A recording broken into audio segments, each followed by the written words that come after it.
Welcome back, everyone. Today, we're going deep, really deep into the history of Syria. Yeah, a nation shaped by, well, centuries of civilization. Exactly. And now a place synonymous with seemingly endless conflict. Yeah, a tragic situation, and, In this deep dive, we're going to try to untangle this complexity. right, we'll be looking at a lot of historical sources, trying to get a grasp on. Yeah, how Syria got to where it is today. Yeah, and it's not just about politics and war, it's also about, individual stories woven into this grand historical narrative. It's funny you mention that. Yeah. Like, think about this. Steve Jobs, Okay. the Apple guy, Uh-huh. his father, Abdul Fattah Jandali, Right. was a Syrian student Wow, yeah. who came to the U.S. in the 1950s. That's a pretty wild connection, right? It is. Shows how global events and personal lives can intersect in unexpected ways. It does. And that's what we're hoping to do in this deep dive, connect those dots. Yeah. So let's start with, I guess, the big question.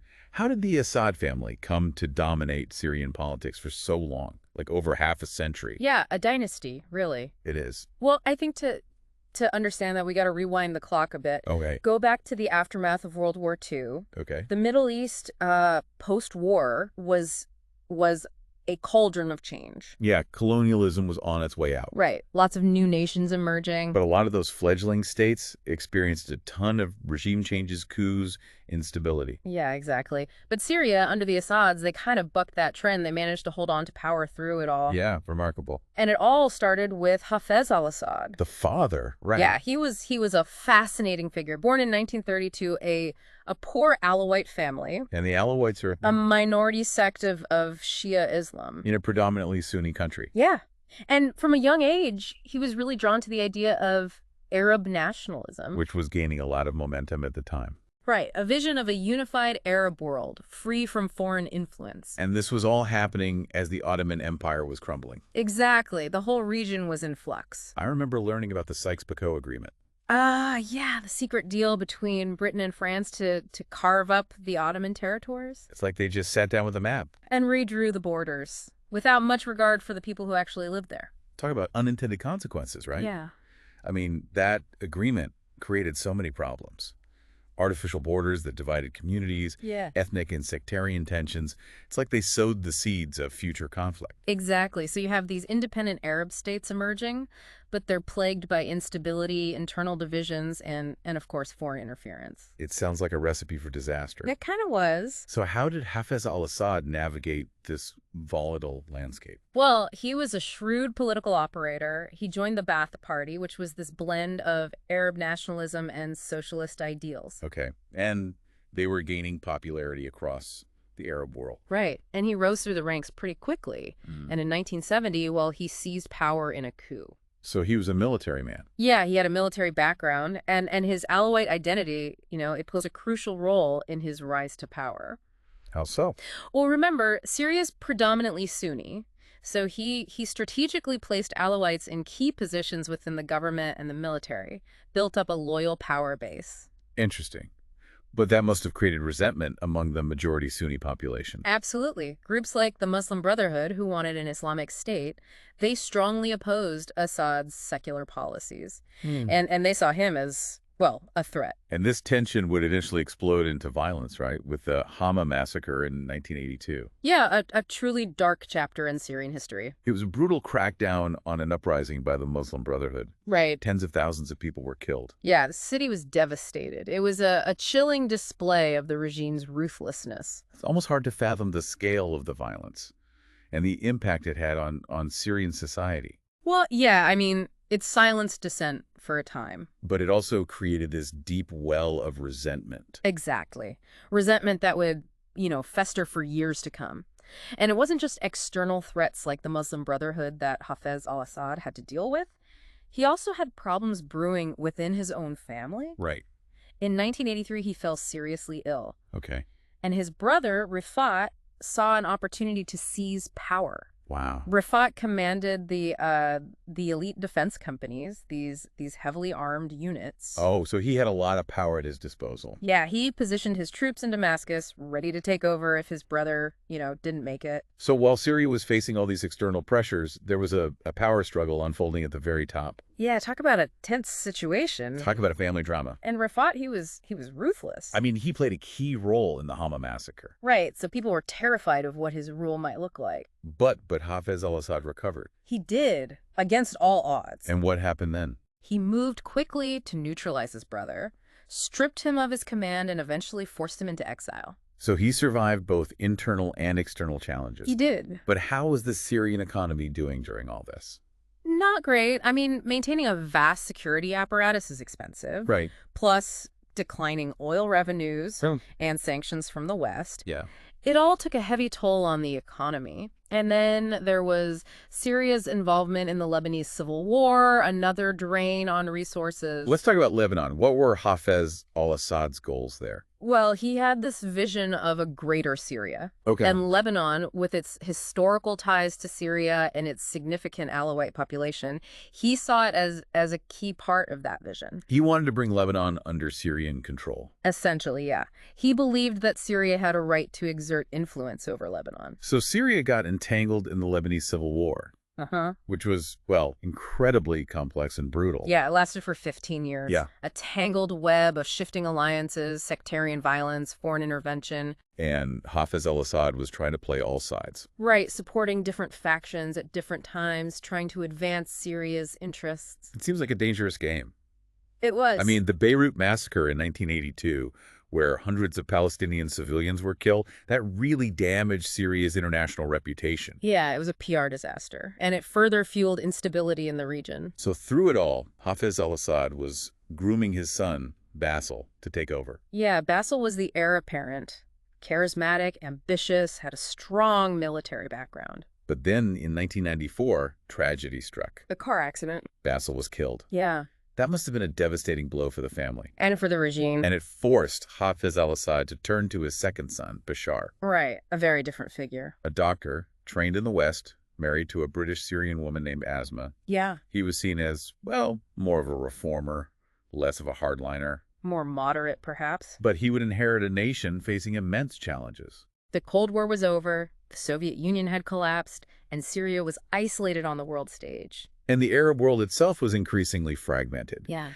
How would this young, untested leader handle these daunting circumstances? That's a great question. And that's a story for part 2 of our deep dive. So Bashar al-Assad, he steps onto this global stage, right? At a time of massive upheaval. Yeah. And inherits this really entrenched authoritarian system in Syria. It's fascinating, though, because when he first came to power, there was this sense, at least in the West, that he might be a reformer. Right. He'd studied in London. Of a ophthalmologist. Right. Married Asma, this modern, British Syrian woman. They were seen as this glamorous couple. Yeah, breath of fresh air, kind of. And he talked about, like, opening up the economy, political reforms, more freedom. There was this period early on in his rule that was dubbed the Damascus Spring. Right. People were cautiously optimistic. There was this real sense of hope for meaningful change. Yeah. But it turned out to be pretty short-lived. Yeah. Why was that? Well, I mean, the old guard, the people who really held power in Syria. The military, the security services? Exactly. They were deeply resistant to any kind of real change. They didn't want to give up their power and privileges. It's like they were clinging to the old ways. Yeah, and even Bashar himself, he seemed to waver between genuine reform and just kind of sticking to the authoritarian model he'd inherited. So he was caught between these two forces. Yeah, trying to appease both the reformers and the hardliners. A tough position to be in. And then in 2010, you have this seemingly small event in Tunisia. This street vendor, Mohamed Bouazizi, sets himself on fire. Right, after being humiliated by the police. And it sparks protests that quickly toppled the Tunisian government. Yeah, and those protests, they spread like wildfire across the region. The Arab Spring. Exactly. A moment of extraordinary hope and possibility. Suddenly, these dictatorships that had seemed unshakable, they were facing these massive uprisings. In Syria, with its history of repression, its young, untested leader, it wasn't immune to this wave of change. Not at all. In March 2011, protests erupt in the city of Dara. In the south. Yeah. After a group of teenagers are arrested and tortured for spraying anti-government graffiti. And the Syrian security forces respond with brutal force. Yeah. And it just escalates from there. Protests spread to other cities, demands for political reform, for Assad to step down. And how does Bashar al-Assad react? He doubles down on repression, unleashes the military and the security forces against his own people. It's hard to believe that he would resort to such brutal tactics, especially after, the horrors of Hama. Yeah, it was a tragic miscalculation. I mean, the violence it fueled more violence, a cycle of revenge and retaliation. So people who had initially protested peacefully, they felt like they had no choice but to take up arms to defend themselves. And we started seeing reports of army units defecting, joining the opposition. Syria was descending into a full-blown civil war. And it wasn't just a simple two-sided conflict. Right. It was this complex web of actors and interests. You had Kurdish separatists in the northeast, various rebel groups, the rise of ISIS, and then the involvement of external powers. Yeah, like Turkey, the U.S., Russia, Iran, all pursuing their own agendas. It's this tangled web of alliances and rivalries. Yeah, incredibly complex. And amidst all of this, you have millions of Syrians displaced from their homes, families torn apart. A humanitarian catastrophe. Yeah. So how did the Assad regime, which seemed to be like on the verge of collapse in those early years, how did they manage to survive? Well, I think a few key factors played a role. First, the support of allies like Iran and Russia. Right, they were critical. Iran provided military aid, financial support, advisors. They saw Assad's survival as essential to their own regional interests. And Russia, under Putin, they also stepped in to back Assad. Yeah, they saw an opportunity to project their power in the Middle East to counter Western influence. And their military intervention in 2015, with airstrikes and advanced weaponry, it really turned the tide of the war. It gave Assad's forces a huge advantage. Right, allowed them to regain control of territory they'd lost. But it wasn't just about external support. The opposition itself was deeply divided. Right. There were so many different rebel groups, often fighting each other as much as they were fighting the regime. Yeah, they lacked unity, a clear strategy, which made it very difficult for them to govern effectively in the areas they controlled.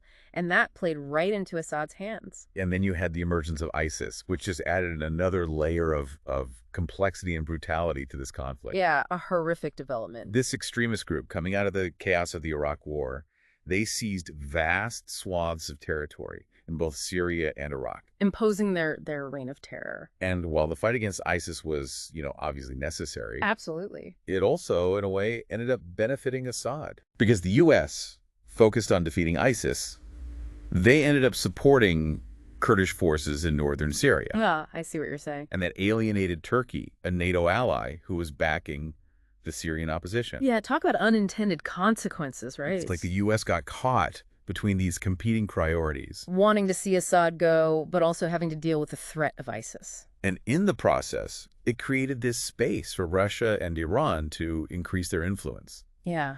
So it seems like it was this perfect storm of factors, this convergence of events that ultimately allowed Bashar al-Assad to cling to power. Yeah, against all odds. So would you say that he's effectively won the war? Militarily, yes, I think it's safe to say that. He controls most of the country. The opposition has been largely defeated. But the victory has come at an enormous cost. Absolutely.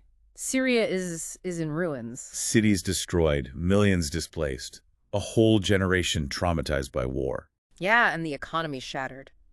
And the future. It's incredibly uncertain. The international community is struggling with how to rebuild Syria, how to deal with Assad, who's been accused of horrific war crimes. It's a complex situation with no easy answers. It's hard to wrap your head around, the scale of destruction and displacement. Millions of Syrians have had to flee their homes, seeking refuge in neighboring countries, Europe, even further afield. It's a humanitarian crisis of epic proportions.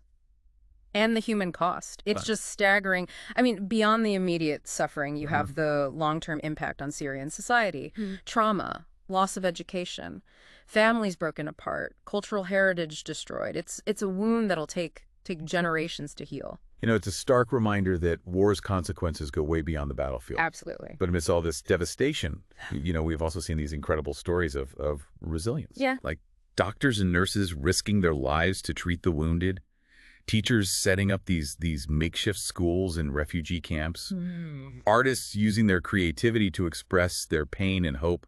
It's inspiring in a way. It is, yeah. Even in the darkest of times, the human spirit has this this amazing ability to endure, to create, to find meaning. And the Syrian people, they've shown extraordinary strength in the face of unimaginable hardship. It makes you think about the broader implications. What lessons can we learn from this tragedy? How can we prevent these kinds of conflicts from happening again? Yeah, that's the million-dollar question, isn't it? I think one key takeaway is the danger of foreign intervention and proxy wars. Right. Syria became this battleground for competing regional and global powers, each pursuing their own interests at the expense of the Syrian people. We need to be much more cautious about intervening in these complex conflicts. Especially when, our understanding of the situation is often limited. Yeah, and the potential for unintended consequences is huge. It's easy to get drawn in with good intentions, but the reality on the ground is often much messier than we anticipate. And it seems like in Syria, those good intentions often backfired. They did, yeah. They prolonged the conflict, made things worse. And beyond foreign intervention, I think we also have to address the root causes of conflict, Okay. Poverty, inequality, political oppression, lack of opportunity. These are issues that plague a lot of countries, not just Syria. It's a reminder that peace is about more than just the absence of war. Exactly. It's about creating societies that are just, that are equitable, where everyone has a chance to thrive. And where their basic rights and freedoms are respected. Yeah. So looking ahead, what role can the international community play in rebuilding Syria? Well, I think we have a moral obligation to assist in Syria's reconstruction, providing humanitarian aid, supporting economic recovery, helping to create the conditions for a lasting peace. Yeah.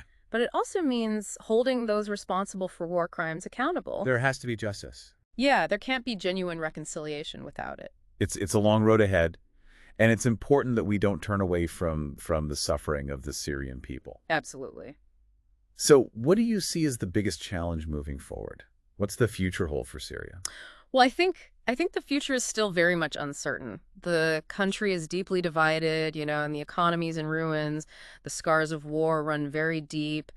Rebuilding Syria is going to be a long and difficult process. It'll require commitment from all sides. What gives you hope, if anything? Well, there are a few glimmers of hope. Syria has recently been reintegrated into the Arab League, Okay. which suggests a cautious rapprochement with its neighbors. All right. That's a positive step. And China's been playing a more active role in the region, too, facilitating a reconciliation between Saudi Arabia and Iran. Yeah, I read about that. It was pretty historic. Yeah, and that could have positive spillover effects for stability in Syria. Fingers crossed. Yeah. And ultimately, the Syrian people themselves, their resilience, their determination, that's a source of hope. They haven't given up on a better future. That's what will ultimately drive the country forward. I love that.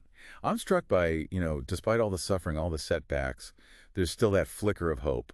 And it makes me think back to the story we talked about at the beginning, about Abdul Fattah Jandali, Steve Jobs' biological father. It reminds us that Syria's story isn't just about war and destruction. Right. It's also a story about human connection, about these individual lives intertwined with global events. And maybe in those personal stories, we can find a glimmer of hope for a better future for Syria. I like that. Maybe by focusing on those human stories, on the resilience of the Syrian people, we can begin to envision a path towards healing and reconciliation, a future where Syria can once again be a place of peace, of creativity, of human flourishing. Beautifully said. And that concludes our deep dive into the troubled history of Syria. We've covered a lot of ground today, but of course we've only scratched the surface. There's so much more to learn. So I encourage you to keep exploring this story. Read books, articles, watch documentaries. There are countless resources out there. And as you delve deeper, ask yourself, what resonates with you? What lessons can we learn from Syria's experience? And how can we, as individuals and as a global community, contribute to building a more peaceful and just world? Thanks for joining us.